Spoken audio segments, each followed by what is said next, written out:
Ayahku adalah pria hidung belang. Dia punya kegemaran aneh yang sudah jadi rahasia umum. Dia sangat memuja keindahan kaki wanita. Demi menjilat ayahku, para bawahannya berlomba-lomba mengirimkan berbagai macam wanita cantik dengan kaki seindah mutiara ke kediaman kami. Ibuku adalah salah satu dari mereka. Kaki ibuku sangat ramping dan mungil, bagaikan pahatan giok yang memantulkan cahaya bulan. Ayahku sangat menyukainya. Di hari pertama, ayah menyuruhnya bertelanjang kaki, menari tarian iblis hijau semalaman di atas danau yang membeku. Ibuku harus digotong saat kembali ke kamarnya. Kedua kakinya bengkak mengerikan, berubah warna menjadi ungu kebiruan yang sangat gelap, tampak sangat buruk rupa. Namun, ayahku masih belum puas. Berhari-hari kemudian, dia terus memanggil ibuku. Awalnya, ibuku berpura-pura sakit untuk menolak, tapi lama-kelamaan, dia tidak bisa mengelak lagi. Dia terpaksa membungkus kakinya dengan kain putih, lalu pergi ke kamar ayah untuk melayaninya. Ayahku bermargaji. Hanya dengan membayangkan tarian ibu hari itu, dia sudah merasa sangat bergairah. Dalam kegelapan, dia langsung menarik ibuku ke ranjang. Ibuku mengira dia bisa menutupi luka di kakinya malam itu. Siapa sangka, saat suasana sedang memuncak, ayahku tiba-tiba merenggut kain putih yang membalut kaki ibu. Dia menyuruh ibu menari sekali lagi untuknya. Di bawah cahaya lilin yang temaram, terpampanglah pemandangan kaki ibu yang mengerikan. Ayahku tersentak kaget. Dalam kemarahan yang membabi buta, dia memukuli ibu hingga sekarat, lalu melemparkannya keluar dari kamar. Para selir di kediaman itu, semuanya iri karena ibu memiliki kaki yang sempurna, sehingga bisa mendapatkan kasih sayang ayah. Maka, mereka memerintahkan pelayan untuk tidak mengobati ibu. Bagi mereka, lebih baik ibu cacat atau mati saja. Kaki indah ibu pun hancur begitu saja. Sepasang kaki seindah giok itu kini berubah jadi buruk rupa, bahkan menyisakan rasa sakit yang permanen. Setiap langkah terasa seperti disayat pisau tumpul. Ayah pun tidak lagi mempedulikan ibu. Di kediaman jenderal, tidak ada tempat bagi orang tak berguna. 2 hari kemudian, Nyonya Besar menyuruh pelayan untuk mengusir ibu keluar. Tepat pada saat itulah, tabib mendiagnosis bahwa ibu sedang mengandung. Nyonya, dia sudah hamil. Ibuku adalah tipe wanita yang subur. Sekali berhubungan dengan ayah, langsung jadi. Nyonya Besar awalnya ingin menghabisi ibu, agar anak dan ibunya mati sekaligus. Namun saat itu, Nyonya, sejak menikah hingga sekarang, Anda belum dikaruniai putra. Menurut hemat saya, lebih baik kita manfaatkan dia untuk memberikan keturunan. Biarkan dia tinggal di pavilion samping dulu, dan awasi dia dengan ketat. Jika Tuhan mengizinkan dia melahirkan anak laki-laki, bukankah pas jika kita ambil anaknya dan singkirkan ibunya? Tapi jika yang lahir hanya anak perempuan, saat itu membereskan mereka juga tidak akan sulit. Begitulah cara ibuku mempertahankan nyawanya. Kamar yang sebelumnya bocor kini digantikan dengan kamar baru yang hangat, dengan jendela yang bersih. Nyonya Besar mengirimkan 6 pelayan untuk merawat ibu yang sedang hamil. Bahkan makanannya pun kualitas terbaik. Sayangnya, hari-hari tenang itu tidak bertahan lama. Waktunya melahirkan pun tiba. Ibu melahirkanku. Seorang bayi perempuan yang sangat dibenci Nyonya Besar. Nyonya Besar saat itu juga ingin membuang ibu. Dan aku yang baru lahir ke dalam sumur hingga mati. Demi memohon belas kasihan Nyonya Besar untukku, ibu menyeret tubuhnya yang masih pendarahan hebat, dan terus bersujud di atas salju. Darah segar merembes di atas salju yang putih bersih, tampak lebih menyilaukan daripada sisa matahari terbenam. Kebetulan saat itu, putri kandung Nyonya Besar, yaitu Putri Sa kediaman jenderal, sedang sakit parah. Demi menumpuk amal kebaikan bagi putrinya, Nyonya Besar memutuskan untuk tidak membunuh lagi. Akhirnya nyawaku dan ibu terselamatkan. Tapi karena darah ibu telah mengotori halaman rumahnya, Nyonya Besar membuang ibu ke rumah bordil. Dia ingin ibu menjadi wanita rendahan yang bisa ditiduri siapa saja. Hanya dengan begitu, amarah di hatinya bisa reda. Lalu ibu menyeret tubuhnya yang lemah, sambil memelukku yang baru lahir, berlutut di depan mucikari, memohon agar aku tidak dijual. Mucikari itu ternyata wanita yang baik hati. Melihat betapa malangnya ibu, dia tidak hanya tidak menjualku, tapi juga membiarkan ibu beristirahat, agar tubuhnya pulih. Belakangan baru aku tahu, ternyata wanita-wanita di rumah bordil ini, kebanyakan, adalah wanita tunawisma yang ditampung oleh si mucikari. Kadang mereka menjual diri bukan karena terpaksa, melainkan demi bertahan hidup di dunia yang kejam ini. Mucikari dan para wanita di sana sangat baik padaku. Ibu sering bilang kalau bibi-bibi di sini juga ibuku. Semua wanita di sana menganggapku sebagai anak mereka sendiri. Aku tumbuh besar dengan cepat di tengah kasih sayang mereka. Namun, tepat sehari sebelum ulang tahunku, aku kehilangan semua ibu yang menyayangiku. Hari itu, seperti biasa aku menyelinap keluar lewat pintu belakang. Ibu bilang anak kecil tidak boleh makan terlalu banyak gula. Jadi, aku hanya bisa diam-diam pergi ke gang depan untuk membeli manisan. Manisan itu tampak sangat cantik. Aku memegangnya sambil berjalan pulang dengan puas. Tapi saat sampai di ujung gang yang gelap, hawa panas tiba-tiba menerjangku. Sesaat setelah aku mendongak, aku melihat pemandangan yang takkan pernah kulupakan seumur hidup. Rumah besar tempatku tinggal, yang biasanya berbau harum, dan penuh dengan lampion cantik di malam hari, kini sedang ditelan oleh jago merah yang mengerikan. Aku berdiri terpaku di tengah hiruk-pikuk itu. Manisanku perlahan meleleh dan menetes ke tanganku. Di tengah kerumunan orang yang berlarian panik, aku melihat sosok yang kukenal. Sengaja diperlambat pemadamannya, Nyonya Besar memerintahkannya. Harus dipastikan para wanita jalang itu terpanggang habis. Aku menjatuhkan manisanku, dan berlari ke depan dengan putus asa. Menangis sambil meneriakkan nama setiap ibuku. Tapi tidak ada lagi jawaban lembut yang kudengar. Malam itu, dunia hanya menyisakan puing-puing. dan mayat-mayat yang hangus terbakar. Di tangan jenazah ibuku, masih tergenggam sebuah tusuk konde perak, dengan ukiran kupu-kupu kecil yang sangat kusukai. Itu adalah hadiah ulang tahun yang dia siapkan untukku. Aku menyelidikinya cukup lama, bertanya pada setiap tetangga di sana, hingga akhirnya terkumpul potongan-potongan. Kebenaran yang sangat pahit. Hari itu, kakak tiriku, Yesuro, menyamar sebagai pria, datang ke rumah bordil untuk bersenang-senang. Yesuro terkenal dengan sifatnya yang kejam, hanya karena seorang putri dari keluarga bangsawan, tidak memberi salam dengan sikap yang sempurna padanya. Dia mengajak beberapa temannya untuk menyamar jadi pria, lalu menyeret putri itu ke rumah bordil. Dia ingin mempermalukannya, memaksanya menjual diri dan bakatnya. Nona Ye, belajarlah untuk memaafkan orang lain. Jangan jadikan kesucian wanita lain sebagai bahan lelucon belaka. Apa katamu? Pelacur murahan sepertimu berani menasihatiku? Kau tahu siapa aku? Aku adalah putri sah dari kediaman jenderal. Ayahku telah meraih banyak jasa militer. Bahkan jika putri kaisar sekalipun yang datang, dia harus bersikap sopan padaku. Suara Yesuro menggema di seluruh rumah bordil. Seketika semua orang tahu bahwa putri sah jenderal datang ke tempat prostitusi. Kabar ini langsung sampai ke telinga Nyonya Besar. Demi menjaga reputasi putrinya, Yesuro, Nyonya Besar segera memerintahkan untuk membakar rumah bordil itu sampai habis. Pintu kayu rumah bordil itu dipaku dari luar, sehingga bibi-bibiku tidak bisa melarikan diri. Akhirnya mereka terpanggang hidup-hidup, menciptakan tragedi yang begitu memilukan. Nyonya Besar, lagi-lagi dia. Aku membawa bukti yang kukumpulkan ke berbagai kantor pejabat, berharap bisa mengungkap kekejaman Nyonya Besar, dan menuntut keadilan untuk ibu-ibuku. Tapi, seperti yang Yesuro katakan, putri kaisar sekalipun harus segan pada mereka. Tidak ada pejabat yang berani menghukum keluarga jenderal. Di mata mereka, yang mati hanyalah sekelompok pelacur yang tak berharga. Sedangkan putri sulung jenderal hampir saja kehilangan reputasinya. Selama amarah Nyonya Besar bisa reda, bukan cuma satu rumah bordil, membakar 10 rumah bordil pun bukanlah masalah besar bagi mereka. Setelah melihat betapa busuknya dunia ini, aku tidak lagi percaya pada hukum atau pejabat. Kedepannya, aku hanya akan percaya pada diriku sendiri. Aku sendiri yang akan menuntut keadilan bagi ibu-ibuku. Dengan tangan kosong, aku menggali lubang satu demi satu di pinggiran kota, memakamkan ibuku yang malang, dan semua bibi dari rumah bordil satu persatu. Lalu aku bersujud 3 kali untuk mereka masing-masing. Hari itu, aku menghapus semua air mataku. Melalui perantara, aku menjual diriku sendiri ke kediaman jenderal ayahku. Aku berpura-pura menjadi pelayan yang polos dan penurut. Aku menjadi pelayan rendah di sana. Dan itu kulakukan selama 5 tahun. Kediaman jenderal benar-benar terlalu luas. Dan kedudukanku terlalu rendah. Baru pada tahun kelimaku di sana, aku cukup beruntung bisa bertemu kakak tiriku, Yesuro. Hari itu adalah hari pernikahannya. Dia menikah dengan putra mahkota saat ini. Arak-arakan yang sangat panjang, tampak begitu megah. Yesuro mengenakan gaun pengantin merah, menutupi wajahnya dengan kipas. Dengan malu-malu, dia naik ke tandu pengantin di bawah jemputan putra mahkota. Aku merasa sangat lucu. Wanita berhati kalajengking sepertinya, ternyata bisa menunjukkan sisi feminin seperti itu. Sayangnya, baru beberapa hari Yesuro menjadi istri putra mahkota. Terdengar kabar bahwa putra mahkota mengangkat seorang selir. Beberapa hari kemudian, kabar kehamilan selir tersebut juga tersebar.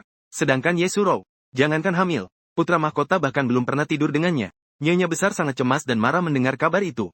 Dia sampai jatuh sakit di tempat tidur selama beberapa hari. Saat itulah aku baru tahu, ternyata putra mahkota memang tidak menyukai kakak tiriku. Hanya Yesuro yang begitu terobsesi padanya.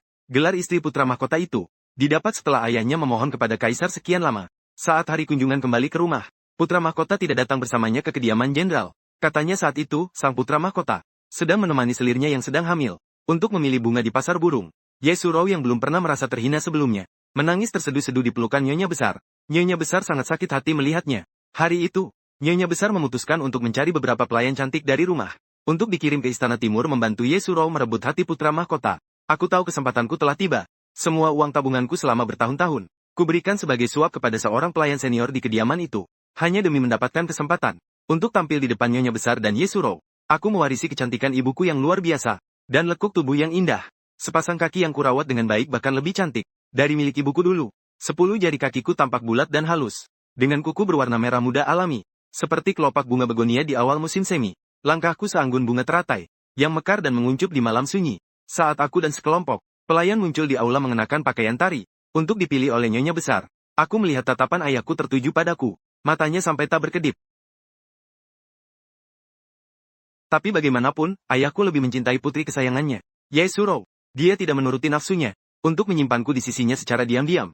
Sebaliknya, dia menyuruhku ke Istana Timur untuk membantu Yesuro. Aku pun menjadi pelayan pribadi di sisi Yesuro. Yesuro melihat kecantikan dan tubuhku yang menonjol, dan seketika merasa iri, terutama saat memikirkan aku dikirim untuk menggoda putra mahkota. Dia menjadi semakin marah. Baru hari pertama aku di Istana Timur, Yesuro berniat merusak wajahku dengan gunting. Dia benar-benar lupa bahwa aku dikirim ibunya untuk membantunya. melawan selir itu. Yinger, orang kepercayaan Yeshurou, segera berlutut untuk mencegahnya. Tindakan Yeshurou sangatlah impulsif. Jangan, Nyonya. Apa Anda lupa pesan Nyonya besar? Wanita jalang ini masih ada gunanya sekarang.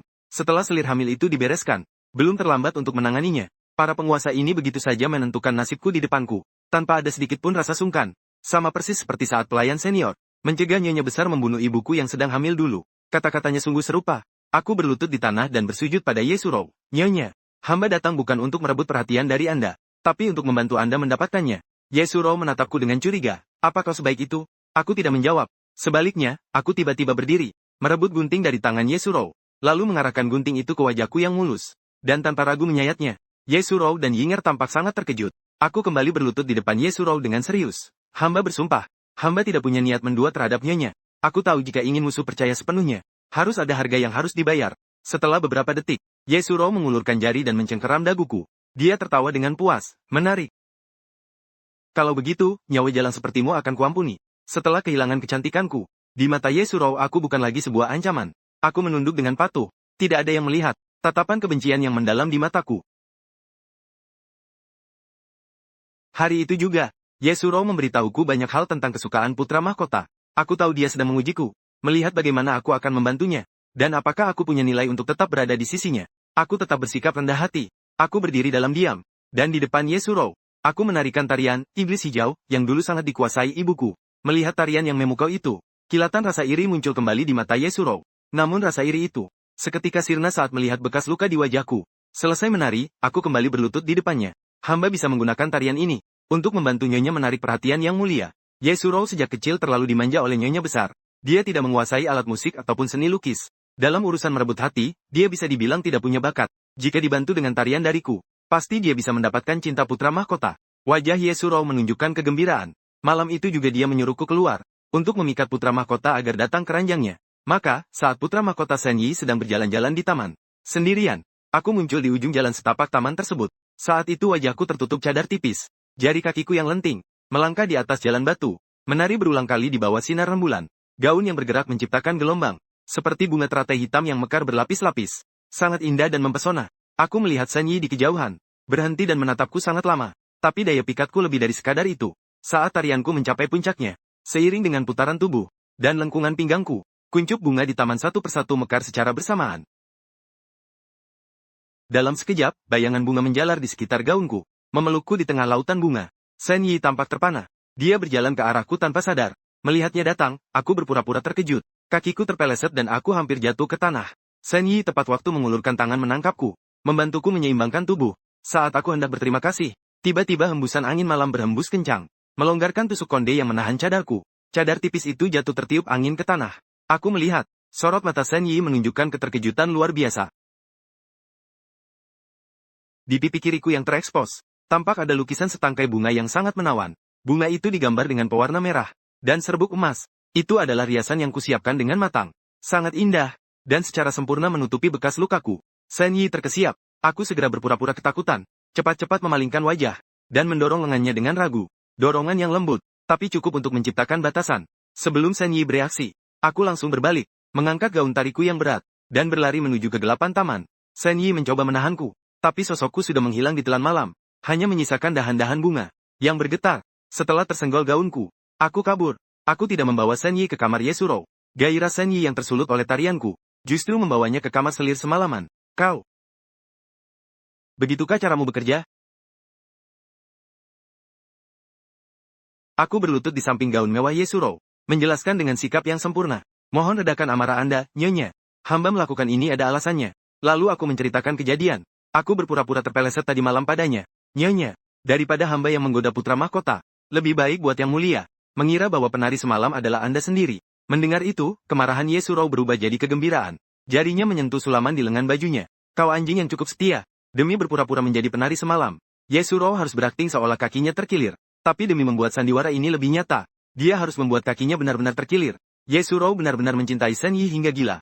Demi mendapatkan perhatian Shen Yi, dia yang belum pernah terluka sama sekali, sengaja melompat dari tangga batu, hanya untuk membuat pergelangan kakinya terkilir. Seketika pergelangan kakinya membengkak hebat. Dia bahkan tidak bisa berdiri. Seumur hidup dia belum pernah merasakan sakit seperti ini.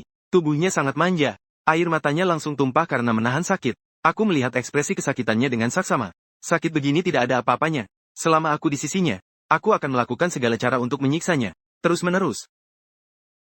Sampai dia mati. Pelayan dan inang pengasuh segera berlarian. Melihat kondisi Yesuro, mereka mengeluarkan kotak obat, hendak mengobati majikannya. Aku dengan sigap, menahan tangan inang yang hendak mengambil salep. Aku berbalik dan membujuknya lembut. Nyonya. Masalah ini jangan diobati dulu. Yesuro menatapku sambil mengernyit. Nyonya, lebam merah ini adalah bukti nyata Anda menari untuk Yang Mulia. Semakin bengkak kelihatannya, maka rasa sakitnya akan semakin nyata. Putra mahkota baru akan merasa iba, dan semakin mengasihi Anda. Benar, bukan? Tampak keraguan di wajah Yesuro. Alisnya masih berkerut menahan sakit, tapi dia tidak lagi menyuruh pelayan mengobatinya. Jelas dia mendengarkan saranku. Meskipun rasa sakit luar biasa menusuk pergelangan kakinya. Namun Yesuro, begitu membayangkan putra mahkota akan segera memperhatikannya. Sudut bibirnya sedikit terangkat tanpa sadar. Hampir pada saat yang bersamaan, kabar bahwa istri putra mahkota cedera saat berlatih tari di malam hari, sampai ke telinga putra mahkota Sen Yi. Saat itu Sen Yi sedang mencari segala cara untuk menemukan wanita yang menari di tengah bunga tadi malam. Mendengar kata tarian malam dan kaki terkilir, mata Sen Yi langsung berbinar. Dia segera menuju kediaman Yesuro. Saat itu Yesuro sedang berbaring lemas di atas ranjang. Tirai ranjang merah muda melambai tertiup angin, membuat wajah orang yang di dalamnya terlihat samar-samar. Aku melihat Sen Yi berdiri terpaku di depan pintu, seolah terpesona. Malam itu, Sen Yi hanya melihat wajahku sekilas saja. Ditambah lagi di pipi kiriku, tergambar bunga dari pewarna merah. Dia belum benar-benar melihat wajah asliku. Aku tahu, saat ini dia menganggap Yesuro adalah aku. Lagi pula, aku dan Yesuro berasal dari ayah yang sama. Pasti ada sedikit kemiripan. Wajar saja jika Sen Yi salah mengenali Yesuro sebagai penari semalam. Wajar sekali. Sen Yi akhirnya merasa telah menemukan orang yang dicarinya. Dia tidak bisa lagi menahan gejolak di hatinya. Dia langsung melangkah maju, dan memeluk orang yang ada di ranjang itu. Meskipun orang itu adalah Yesuro yang sebelumnya tak pernah diliriknya sedikit pun. Sejak hari itu, Sen Yi yang awalnya sama sekali tidak mempedulikan Yesuro, kini mulai menghabiskan siang dan malam di paviliun Ninghui. Selir yang sebelumnya sangat disayangi oleh Sen Yi, kini mulai diabaikan begitu saja. Laki-laki memang begitu, mudah berpaling dan tidak setia. Bahkan seorang putra mahkota sekalipun tidak terkecuali. Yesuro sangat bahagia sekarang. Dia bahkan melupakan aku, batu loncatan yang membantunya naik tahta. Wajahmu yang hancur itu membuat orang muak melihatnya. Itu merusak keberuntungan di pavilionku. Yesuro membuangku ke sebuah halaman kecil yang terpencil dengan rasa jijik. Setiap hari aku mendengar dari para pelayan, putra mahkota memberi hadiah mewah lagi untuk istri putra mahkota. Hadiah yang sangat bagus. Atau betapa putra mahkota sangat memanjakan istrinya. Halaman kecilku yang kumuh ini sangat kontras dengan kemegahan pavilion Ninghui. Tapi memang inilah efek yang kuinginkan. Segala yang dinikmati Yesuro sekarang hanyalah sedekah dariku. Kau tahu apa yang harus dilakukan? Saat aku mengambil semuanya kembali nanti, balasannya akan jauh lebih menyakitkan baginya. Kita lihat saja seberapa sombong dia nantinya. Aku menutup pintu kayu yang rapuh itu sambil tersenyum sinis. Setelah Yesuro merasa puas beberapa lama, dia akhirnya ingat padaku yang telah dia tendang ke samping, melalui pelayan pribadinya. Yinger, dia dengan terpaksa memanggilku ke pavilion Ninghui. Di dalam pavilion Ninghui, Yesuro tengah berbaring malas di atas ranjang mewahnya. Dia hanya mengenakan jubah tidur tipis. Ikat pinggangnya longgar memperlihatkan betisnya. Di pergelangan kakinya melingkar sebuah gelang giok yang bening, memancarkan kilau lembut di bawah sinar matahari. Luka terkilir di kakinya tempo hari sudah sembuh total. Sekarang hidupnya terasa sangat nyaman. Tidak ada lagi wajah kuyu saat dia menangis pulang ke rumah, karena tidak disayangi suami. Saat melihatku datang, tampak kilatan rasa muak di wajah Yesuro. Mungkin karena sadar aku masih berguna. Rasa muak itu langsung disembunyikannya dengan tenang. Yesuro mengangkat matanya dengan malas. Dia berkata padaku, dulu kau bilang kau sangat setia padaku. Apakah benar begitu? Hamba benar-benar setia pada nyonya. Dari atas kepala, suara Yesuro kembali terdengar. Yesuro mengangkat jarinya sedikit, dan Yinger segera membawakan nampan berisi kue ke hadapanku. Kedatanganku tepat waktu. Kalau begitu, aku ingin melenyapkan anak dalam kandungan selir itu. Hanya ada 2 atau 3 potong kue di nampan itu. Dibuat dengan sangat halus. Kulit kuenya putih bersih dan setipis sayap jangkrik. Bawalah nampan kue yang sudah dicampur bunga saffron ini, dan berikan pada selir itu. Baik, menggunakan saffron dalam jumlah banyak akan mengganggu janin dan keguguran. Tak kusangka Yesuro begitu tidak sabaran. Dia baru saja mendapatkan kembali cintanya, tapi sudah ingin membunuh anak dalam perut selir itu. Tidak hanya itu, Yesuro berniat merenggut nyawaku sekaligus. Menyuruhku mengantarkan kue, yang mengandung banyak saffron ke kediaman selir. Itu bisa melenyapkan anak selir, sekaligus menjadikanku kambing hitam atas fitnah tersebut. Aku akan dihukum mati oleh putra mahkota. Terserah bagaimana caramu membodohi jalang itu. Pokoknya, aku harus melihat dengan mataku sendiri dia memakannya. Abis manis sepah dibuang adalah cara lama keluarga Ye. Yesuro benar-benar licik. Sayangnya dia lupa, jika aku bisa membantunya dicintai, aku juga bisa membuatnya dibenci. Aku tidak membantah sedikit pun. Aku menerima nampan kue yang diberikan Yinger. Aku menundukkan pandanganku, lalu berjalan keluar dari pavilion Ninghui membawa kue itu. Baru saja keluar dari pintu, aku langsung berpapasan dengan Shen Yi yang datang. Belakangan ini Shen Yi sering datang ke tempat Yeshurou. Tapi ini pertama kalinya aku berhadapan langsung dengannya. Sebab setiap kali Shen Yi datang, Yeshurou yang merasa bersalah pasti sengaja menyuruhku pergi. Saat aku memberi hormat pada Shen Yi, aku merasakan tatapannya tertuju padaku. Sangat lama, karena wajahku terluka. Aku selalu memakai cadar saat keluar. Justru keberadaan cadar inilah yang membangkitkan rasa familiar bagi Shen Yi. Itulah sebabnya dia menatapku seperti itu, tanpa mengalihkan pandangannya. Selama Shen Yi belum menyuruhku berdiri, aku tidak boleh pergi. Aku hanya bisa diam membeku dalam posisi hormat, berdiri dengan patuh di hadapan Shen Yi. Gadis ini, kelihatannya sangat familiar. Apakah kita pernah bertemu? Setelah hening sejenak, aku mendengar suara Shen Yi yang penuh keraguan. Belum sempat aku mengangkat kepala. Saat itu, suara manja Yeshurou terdengar. Yang mulia, Anda akhirnya datang juga. Aku sangat merindukanmu. Sambil berkata begitu, Yeshurou mendekat, dan dengan manjanya memeluk lengan Shen Yi. Dia memaksa pandangan Shen Yi berpindah padanya. Aku mengangkat mata, kebetulan melihat Yeshurou menoleh diam-diam, dan memelototiku dengan tajam. Tatapannya tidak ada manis-manisnya sedikit pun. Yang ada hanya peringatan dan kebencian. Yeshurou dan Shen Yi pun pergi. Aku berbalik menuju arah pavilion Zhaohua. Tempat selir itu berada. Di tengah jalan aku sengaja memperlambat langkah. Aku berjalan sangat pelan. Benar saja, tidak lama setelah aku berjalan, Yinger berlari kecil mengejarku sampai di hadapanku. Suara Yinger terdengar tersengal karena terburu-buru. Tapi nadanya tetap angkuh. Tugas ini tidak perlu kau lakukan lagi. Nyonya ada urusan mencarimu. Dan aku peringatkan kau satu hal. Kalau jadi anjing, jadilah anjing yang patuh selamanya. Diamlah sedikit. Jangan pernah memikirkan sesuatu yang tidak seharusnya. Aku tahu Yeshurou sedang dalam masalah. Dan butuh aku untuk menyelamatkannya. Kue itu pasti akan diantarkan oleh orang lain. Yinger mengambil nampan kue saffron di tanganku.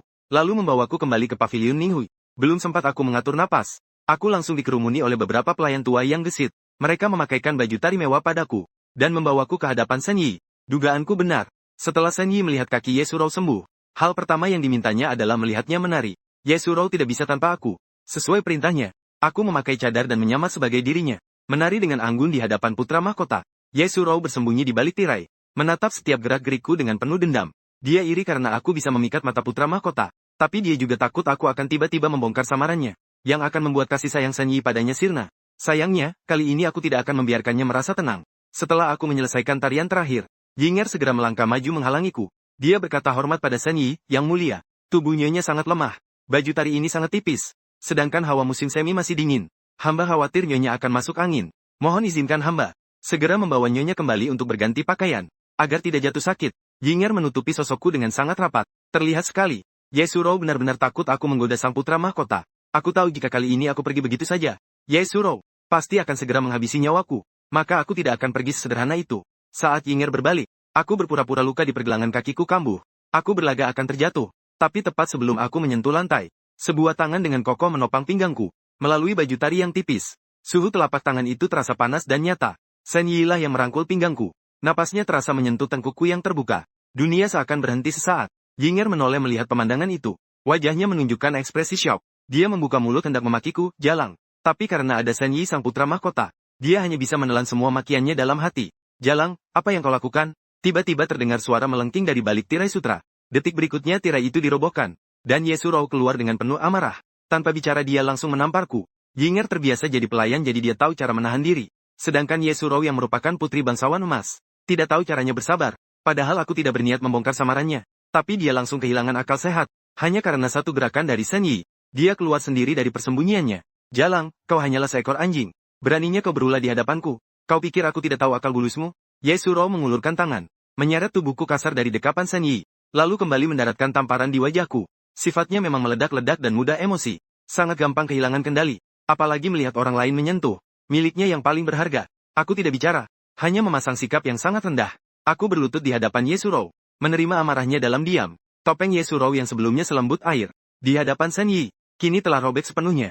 Shen Yi menatap Yeshurou yang sedang murka itu. Wajahnya menunjukkan rasa tidak percaya dan syok. Yeshurou, alis Shen Yi bertaut tajam. Dia langsung memanggil nama lengkapnya. Suaranya terdengar sangat rendah dan tidak senang. Yeshurou tersentak sadar akan kesalahannya. Dia berniat menarik kembali kemarahannya. Tapi Shen Yi justru bertanya ketus. Kalau di balik tirai itu adalah istri putra mahkota, lalu siapa yang baru saja menari di hadapanku? Seiring ucapannya, pandangan Shen Yi perlahan tertuju padaku yang sedang bersujud, dengan cadar yang setengah terlepas. Kini meskipun dia ingin menyembunyikannya, fakta bahwa aku menggantikannya menari, sudah mustahil untuk ditutupi. Kau Jalang, ternyata ini rencanamu. Karena semuanya sudah terbongkar. Yeshurou yang panik pun jadi semakin kejam. Dia bahkan nekat mengangkat tangan, hendak menamparku lagi. Shen Yi mencekal pergelangan tangannya. Kekuatannya membuat Ye Surou merintih kesakitan, dan terhuyung mundur. Wajah Shen Yi sedingin es. Istri putra mahkota tidak menjaga martabat, dan berani membohongiku. Mulai hari ini, dilarang keluar dari pavilion Ninghui, tanpa perintah dariku. Tidak boleh melangkah keluar 1 inci pun. Kata demi kata dari Shen Yi menghujam telinga Ye Surou, membuat wajahnya pucat pasi seketika. Shen Yi sebenarnya menahan diri, karena status Ye Surou sebagai putri jenderal, dan istri putra mahkota pilihan kaisar. Hukuman ini sudah sangat lunak, tapi bagi Ye Surou yang tak pernah dihukum, ini tidaklah cukup. Ye Surou menepis tangan Shen Yi. Saat menatap suaminya, rasa panik di matanya berubah jadi nekat. Yang mulia, apakah Anda tahu sedang membela monster buruk rupa macam apa ini? Alis Shen Yi bertaut tanpa sadar, matanya menatap wajahku yang bercadar sejenak, lalu kembali menatap Ye Surou. Ye Surou berbalik memelototiku. Bibir merahnya menyunggingkan senyum. Tawanya terdengar dingin dan tajam, bagaikan butiran es yang menghantam nampan giok. Hanya karena kau sedikit lincah saat menari, dan berhasil mencuri perhatian yang mulia. Jika semua orang melihat betapa buruk rupa raga yang kau miliki, siapa lagi yang akan peduli? Jalang, kau berani tidak membuka cadar penutup malumu itu? Dia semua orang melihat apa yang tersembunyi di balik kain ini. Wajah menjijikan macam apa yang kau sembunyikan? Tidak ada yang melihat. Di balik cadar, sudut bibirku diam-diam membentuk lengkungan tipis. Aku mengangkat tangan, menjepit pinggiran cadar tipis itu, lalu dengan tenang melepaskannya di bawah tatapan semua orang. Cadar pun jatuh ke lantai. Wajah yang terlihat bukanlah wajah mengerikan seperti kata Ye Surou, melainkan wajah cantik yang membuat semua perhiasan di sana pudar. Dulu saat bersama ibuku di rumah bordil, aku sering melihat mereka bersolek di depan cermin. Aku juga melihat bagaimana mereka, hanya dengan sekotak bedak biasa, mampu menutupi luka di wajah mereka, menyembunyikan luka yang ditinggalkan Ye Surou beberapa waktu lalu. Bagiku bukanlah hal yang sulit melihat wajahku. Ye Surou meledak marah dan terus meneriakiku, "Jalang!" Sayangnya sekarang dia ada di Istana Timur Putra Mahkota, bukan di kediaman jenderal miliknya. Seberapa besar pun keinginan Ye Surou untuk membunuhku, itu mustahil dilakukan. Kau jalang, kau berani menjebakku, tunggu saja. Kediaman jenderal takkan melepaskanmu. Aku ingin lihat, sampai kapan putra mahkota akan membelamu. Sikap Ye Surou yang tak terkendali, jelas merupakan bentuk penghinaan bagi putra mahkota. Tampak rasa muak yang nyata di wajah Shen Yi, tapi mengingat kekuatan besar kediaman jenderal saat ini, Shen Yi akhirnya tidak berkata apa-apa. Dia hanya membawaku langsung keluar dari pavilion Ninghui. Ye Surou benar, aku hanyalah seorang pelayan rendah. Pelayan rendah takkan pernah benar-benar ada di mata putra mahkota. Seberapa baik pun Shen Yi padaku, seberapa suka pun dia melihatku menari, dia hanya menganggapku sebagai mainan. Dia takkan pernah memberiku status di Istana Timur. Aku dipelihara oleh Shen Yi seperti hewan kesayangan. Pakaian, makanan, dan hadiah mewah selalu kuterima. Tapi tetap tanpa status apapun. Jika Shen Yi bosan, bukan hal mustahil jika dia menendangku keluar. Tapi aku sama sekali tidak peduli soal itu. Yang kuinginkan bukanlah gelar dari sang putra mahkota, apalagi kekayaan melimpah. Yang kuinginkan hanyalah membalaskan dendam ibu-ibuku. Disayang atau tidak, itu tidak penting. Selama kabar Ye Surou menderita gara-garaku sampai ke telinga kediaman jenderal, itu sudah cukup. Benar saja, hari itu juga sepucuk surat dari kediaman jenderal sampai ke tangan Shen Yi. Ayahku, Ye Hui, dan nyonya besar sangat menyayangi putri kesayangan mereka, Ye Surou. Dalam surat itu mereka terus menekan Shen Yi, memintanya membebaskan Ye Surou dari hukuman, dan menghukum mati pelayan rendah sepertiku. Padahal sebenarnya Shen Yi sudah sangat muak dengan keangkuhan Ye Surou hari ini. Gertakan dari Ye Hui dan nyonya besar ini seolah menegaskan bahwa kediaman jenderal sama sekali tidak menganggap Shen Yi sebagai putra mahkota. Shen Yi tidak hanya menolak membebaskan Ye Surou, tapi dengan murka merobek surat dari kediaman jenderal itu. Kediaman jenderal terlalu berkuasa, dan selalu memandang rendah orang lain. Keluarga kerajaan sebenarnya sudah lama waspada pada Ye Hui. Aku tahu saat surat itu robek, di hati Shen Yi pasti sudah muncul tekad untuk menyingkirkan kediaman jenderal. Nasib Ye Surou tidak membaik. Surat demi surat terus dikirim dari kediaman jenderal, tapi semuanya diabaikan oleh Shen Yi. Aku punya firasat nyonya besar takkan bisa tinggal diam lebih lama lagi. 3 hari kemudian, Kaisar mengadakan perjamuan musim semi di Taman Istana, mengundang semua bangsawan dan pejabat di ibu kota. Istri putra mahkota Ye Surou sedang dihukum, sedangkan selir sedang hamil. Meskipun aku tidak punya gelar, dan hanya seorang penari, tapi aku sangat disayangi putra mahkota. Maka dalam perjamuan musim semi yang bergengsi itu, Shen Yi memutuskan untuk membawaku serta. Aku paham ini bukan sekadar karena Shen Yi menyukaiku, tapi dia ingin menunjukkan secara tersirat pada kediaman jenderal siapa sebenarnya majikan dan siapa hamba. Di perjamuan musim semi, saat aku muncul mendampingi Shen Yi, wajah Ye Hui dan nyonya besar langsung pucat menahan amarah.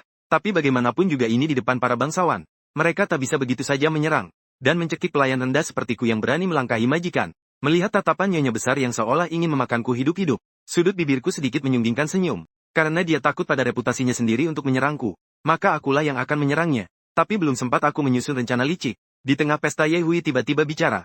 Dia berkata hormat pada Shen Yi. Hamba mendengar baru-baru ini yang mulia menemukan seorang penari yang tariannya sangat memukau. Bolehkah hamba dan yang lainnya melihatnya sedikit? Untuk mengagumi keindahan dunia ini bersama, dia sedang mencoba membalaskan dendam Yesuro. Ayahku benar-benar sangat memanjakan putri kesayangannya itu. Sang jenderal sudah bicara, semua orang di perjamuan menantikannya dengan penasaran. Shen Yi, tentu tidak akan mempermalukan semua orang hanya demi aku si penari. Akhirnya aku pun berganti pakaian tari, dan menari satu demi satu tarian di atas panggung. Sangat memukau hadirin. Kupikir Nyonya Besar dan Ye Hui yang kejam ingin melihatku menari sampai kehabisan napas, untuk benar-benar menghinaku. Ternyata setelah aku baru menari 2 lagu, Ye Hui justru menyuruhku berhenti, karena jika dilanjutkan, seluruh sorotan perjamuan musim semi ini akan kurebut sendirian. Ekspresi Nyonya Besar dan Ye Hui makin suram saja. Penari sudah cukup, bawa dia pergi berganti pakaian. Ujar Ye Hui dingin dengan terpaksa. Aku pun dituntun oleh seorang pelayan kecil, menuju ruang ganti untuk melepaskan baju tariku. Saat meninggalkan pesta, aku melihat Nyonya Besar dari balik bahuku, juga diam-diam berdiri dan meninggalkan kursinya, mengikutiku dari belakang secara sembunyi-sembunyi. Benar saja, baru saja aku sampai di ruang ganti, bahkan belum sempat melepaskan baju tari, Nyonya Besar langsung menerobos masuk dengan penuh emosi. Tanpa bicara dia langsung mengangkat tangan hendak menamparku.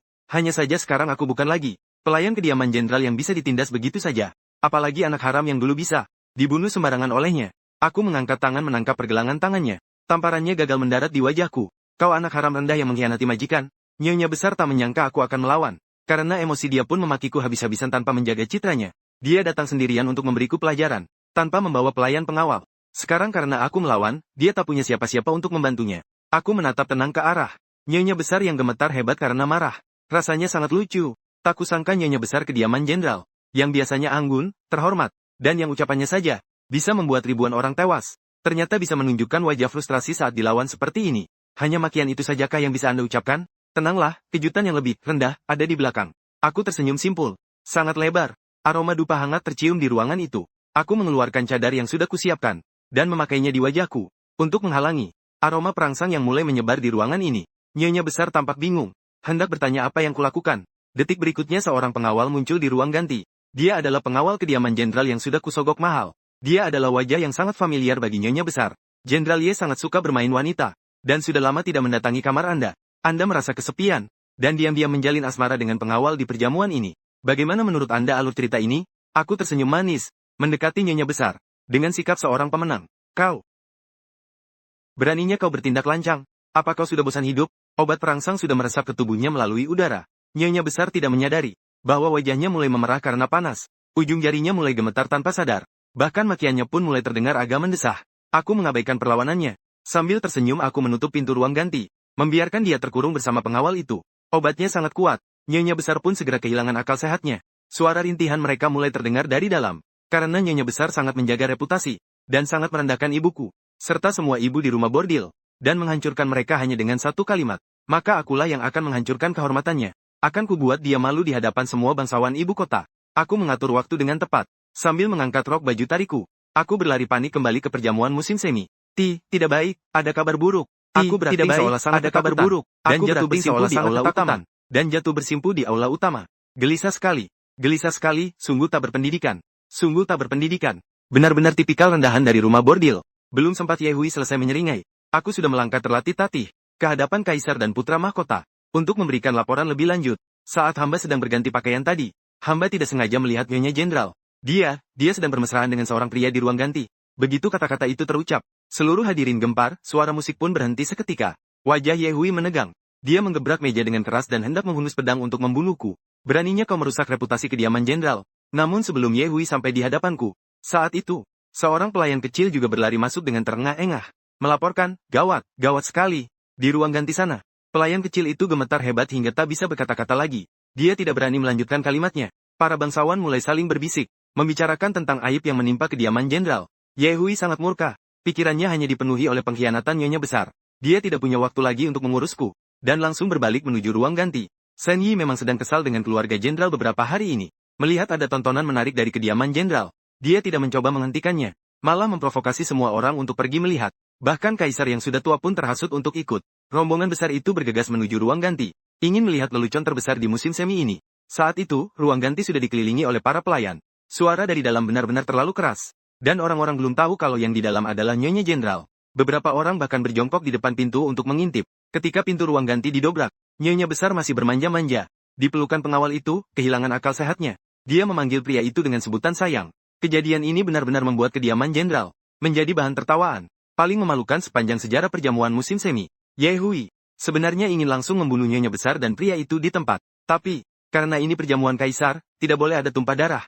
Ye Hui hanya bisa menelan amarahnya. Dengan wajah kelam, dia membawa nyonya besar pulang untuk membereskan urusan keluarga. Selama berhari-hari, nyonya besar kediaman jenderal jadi bahan pembicaraan di seluruh ibu kota. Apakah nyonya besar melakukannya karena sukarela? Atau dijebak orang lain?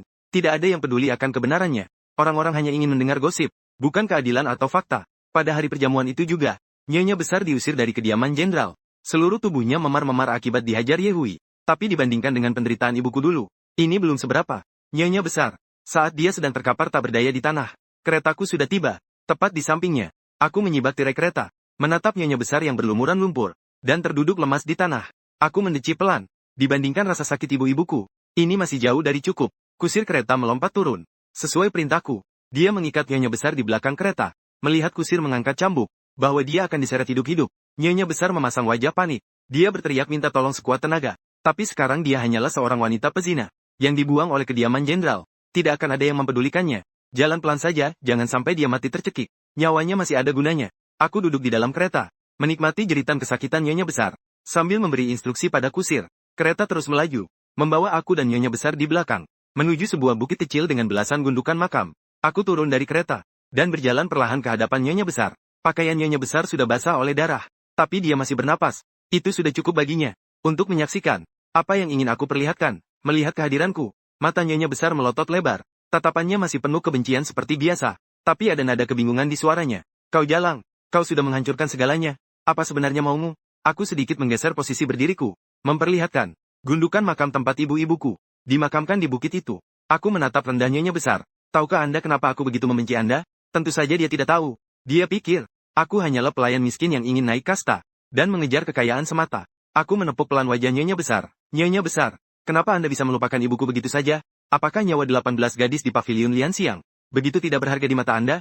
Mendengar nama pavilion Lian Xiang, pupil mata nyonya besar mengecil. Siapa sebenarnya kau? Aku menjambak rambut nyonya besar, menariknya hingga dia dalam posisi berlutut, menghadap ke arah deretan makam tersebut. Aku adalah putri mereka. Aku melepaskan jambakanku, membuat kepala nyonya besar terhantam keras ke tanah, memaksanya bersujud di depan makam ibu-ibuku.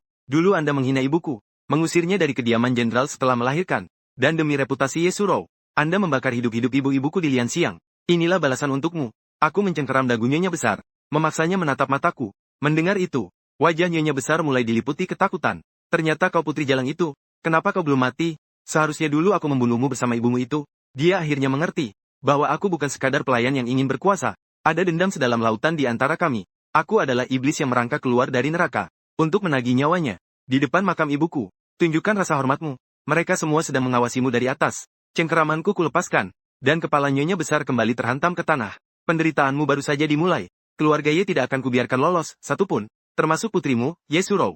Ucapku pada nyonya besar sambil tersenyum. Mendengar nama Ye Surou, wajah nyonya besar seketika menjadi jauh lebih pucat. Entah dari mana datangnya kekuatan itu. Dia tiba-tiba bangkit dan menerjang ke arahku. Suaranya parau namun penuh ancaman. Apa yang akan kau lakukan pada Rower? Jika kau berani menyentuhnya seujung kuku pun, biarpun jadi hantu aku takkan membiarkanmu. Matanya memancarkan keganasan. Sebuah perlindungan instingtif seorang ibu. Lihatlah, betapa agungnya kasih ibu. Bahkan monster yang tamak sekalipun, saat bicara soal anaknya, hatinya bisa mendadak menjadi sangat lembut. Tapi, bukankah ibuku dulu juga merasakan hal yang sama? Aku tetap menatap nyonya besar dengan tenang. Kataku perlahan, nyonya besar. Anda tahu sendiri, putra mahkota sudah membenci Ye Surou. Sekarang dengan reputasi Anda yang hancur begini, itu hanya akan membuat putri Anda berada di posisi yang semakin sulit. Bagaimana jika Jenderal Ye tahu bahwa dia masih punya putri sepertiku? Selain tidak ada yang tahu siapa ibuku, aku juga sangat disayangi putra mahkota. Kira-kira siapa yang akan dia pilih nantinya? Tangan nyonya besar yang mencengkeram kera bajuku mulai bergetar hebat. Dia menatapku dengan mata yang hampa dan bertanya serak, katakan saja, apa yang harus kulakukan agar kau melepaskan Rower? Dia memang wanita yang cerdas. Aku tersenyum tipis, melepaskan tangannya dari tubuhku, lalu berbalik, menatap barisan makam ibu-ibuku yang membisu. Bersujudlah dan mohon ampun pada ibu-ibuku. Teruslah bersujud sampai kau mati. Maka aku akan melepaskan Ye Surou. Ucapku dengan dingin. Angin dingin berhembus, memainkan lengan baju dan rok tipisku, berkibar di tiup angin, seolah sedang menyapa ibu-ibuku. Baik, aku akan bersujud, asal kau lepaskan Rower. Nyonya besar mengangguk dan berlutut dengan gemetar. Di bawah hembusan angin yang menusuk, dia menghantamkan kepalanya ke tanah.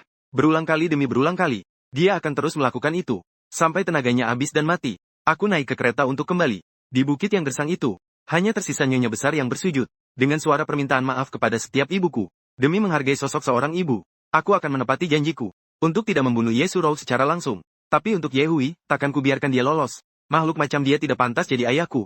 Aku menutupi fakta, bahwa aku pernah menemui nyonya besar, dan kembali ke istana timur diam-diam.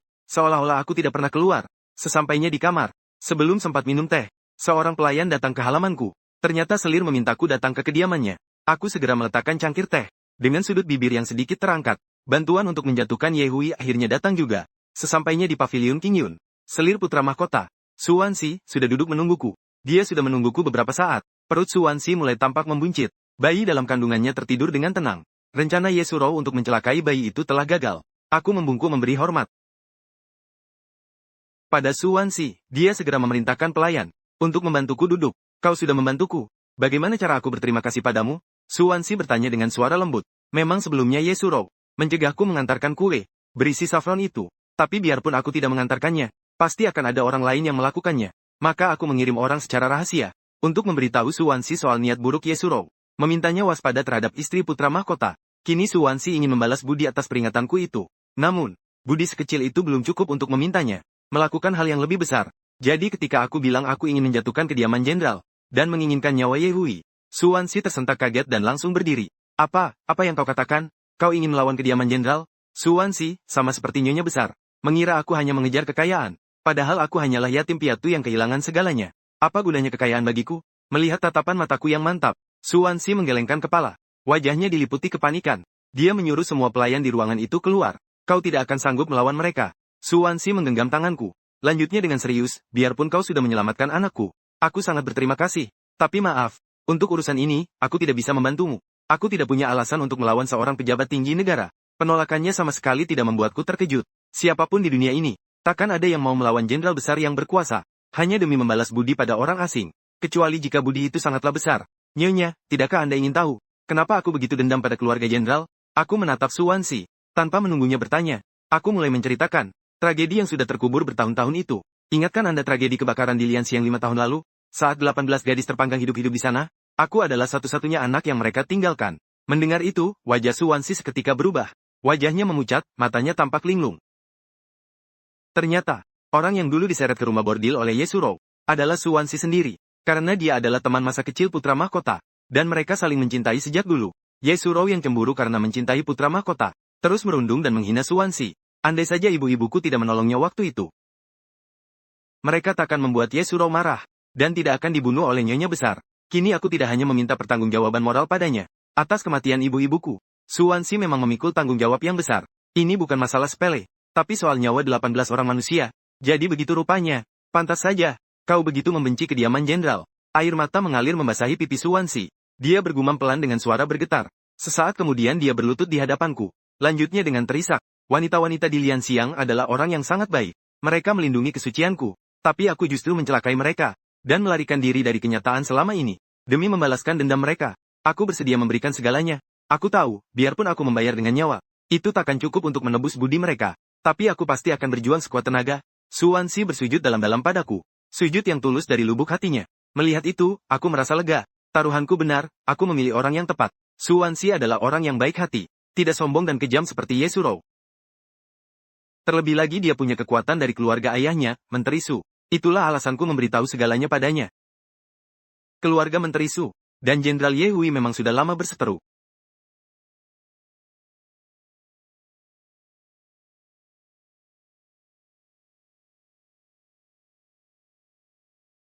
Keluarga Su adalah keluarga terpelajar, sedangkan Ye Hui hanya mengandalkan kekuatan militer. Seluruh istana sebenarnya sudah muak dengan keangkuhan keluarga jenderal, yang bahkan tak menghargai kaisar, tapi mereka tak berani melawannya. Putra mahkota menerima putri kedua keluarga itu di Istana Timur, hanya demi menjaga stabilitas politik. Tapi terbukti, dua harimau tak bisa hidup di satu hutan. Keluarga Ye atau keluarga Su, hanya satu yang bisa bertahan. Kaisar dan putra mahkota pasti akan lebih memilih keluarga Su, yang lebih patuh pada hukum. Aku hanya perlu memberi dorongan sedikit lagi, agar Ye Hui mati dengan lebih cepat dan menderita. Selama tahun-tahun bekerja di kediaman jenderal, aku tidak membuang waktu. Aku terus mengawasi Ye Hui demi mendapatkan kelemahannya. Aku berhasil mengumpulkan banyak bukti penting, seperti bukti dia mengkorupsi dana militer bertahun-tahun, Aku diam-diam memeriksa pembukuan gudangnya. Semua pergerakannya kupantau dengan teliti. Tinggal selangkah lagi untuk menyerahkannya pada orang yang tepat. Putra mahkota San Yi bukan orang yang aku inginkan. Mendekatinya hanyalah untuk membuat Ye Surou lebih menderita. Keluarga Menteri Sulah yang paling tepat untuk tanganku. Keluarga mereka terpandang dan baik, tidak seperti keluarga jenderal yang kaku. Menteri Su sangat peduli pada anak-anaknya. Meskipun Su Wansi bukan putri sah dari istri pertama, dia tetap sangat dihargai. Informasi dariku segera sampai ke tangan Menteri Su. Bukti dariku dipadukan dengan informasi miliknya. Sudah cukup menjadi bukti kuat untuk menjatuhkan Jenderal Ye Hui. Banyak pejabat lain yang juga mulai angkat bicara. Melihat Menteri Su mulai bertindak, mereka pun ikut serta.